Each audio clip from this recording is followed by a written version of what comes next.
આયુષ મંત્રાલયે કોરોનિલ દવા સંબંધિત તમામ માહિતી આપવા માટે આદેશ કર્યો છે। કોરોનિલ ટેસ્ટ અંગેની વિગતો પણ આપવા માટે આદેશ કરવામાં આવ્યો છે।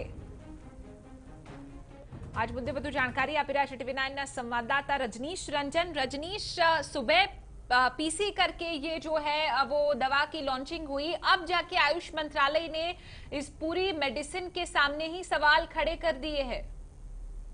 बिल्कुल, देखिए आज दोपहर में 12 बजे प्रेस कॉन्फ्रेंस करके बड़ा अनाउंसमेंट किया था बाबा रामदेव ने और उनकी पूरी टीम ने, और ये दावा किया था कि कोरोना से लड़ने के लिए ये दवाई कारगर है।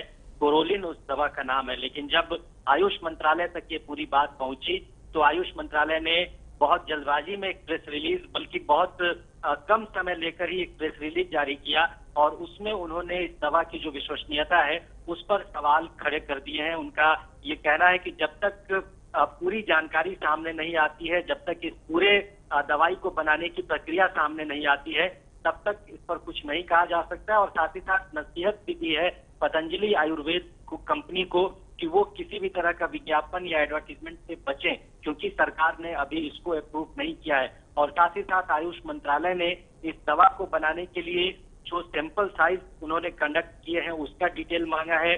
साथ ही साथ स्वास्थ्य मंत्रालय का जो कोविड-19 प्रोटोकॉल है, क्या उस प्रोटोकॉल का उसमें इस्तेमाल किया गया है। सैंपल साइज के अलावा जो इंस्टीट्यूशनल एथिक्स कमेटी क्लियरेंस होता है किसी दवाई को बनाने के लिए, उसका लाइसेंस मांगा गया है।